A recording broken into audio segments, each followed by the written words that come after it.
తాజాగా మొన్న ఒక తమిళనాడులో ఒక పోలీసులకు సంబంధించి ఒక మీటింగ్ జరిగితే అందులో చెప్పారు, యాంటీ నార్కోటిక్స్ టీం ఏదైతే ఉందో ఆ టీం ఒక మాట చెప్పింది. గతంలో మేము ఎప్పుడు గంజాయి పట్టుకున్నా దీని మూలాలు ఆంధ్రప్రదేశ్ అనేవాళ్ళు. దాదాపుగా కొద్ది రోజుల నుంచి అసలు ఆంధ్రప్రదేశ్ నుంచి ఒక్క గంజాయి కేసు కూడా మాకు దొరకలేదు.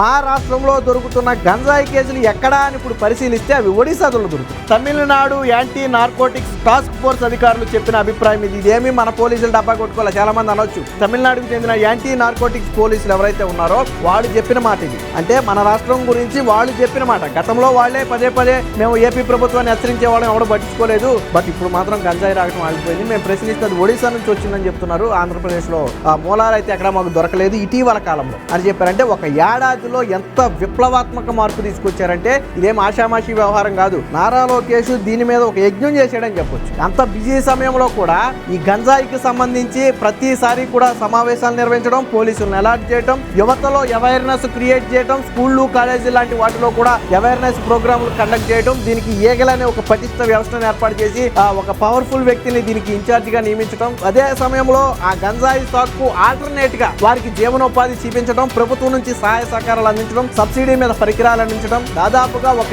ఏడాది పాటు యజ్ఞం చేస్తే ఇప్పుడు దాదాపుగా గంజాయి ఆంధ్రప్రదేశ్ లో కనుమరుగయ్యే పరిస్థితికి అయితే వచ్చింది. ఇక్కడ యువతకి వ్యసనంగా మారింది. సో ఎవరు కంట్రోల్ చేయలేరు అనుకున్నారు కానీ కూటమి ప్రభుత్వం మాత్రం అత్యంత చాకచక్యంగా ముఖ్యంగా నారా లోకేష్ ఆధ్వర్యంలో దీన్ని అయితే కంట్రోల్ చేశారు.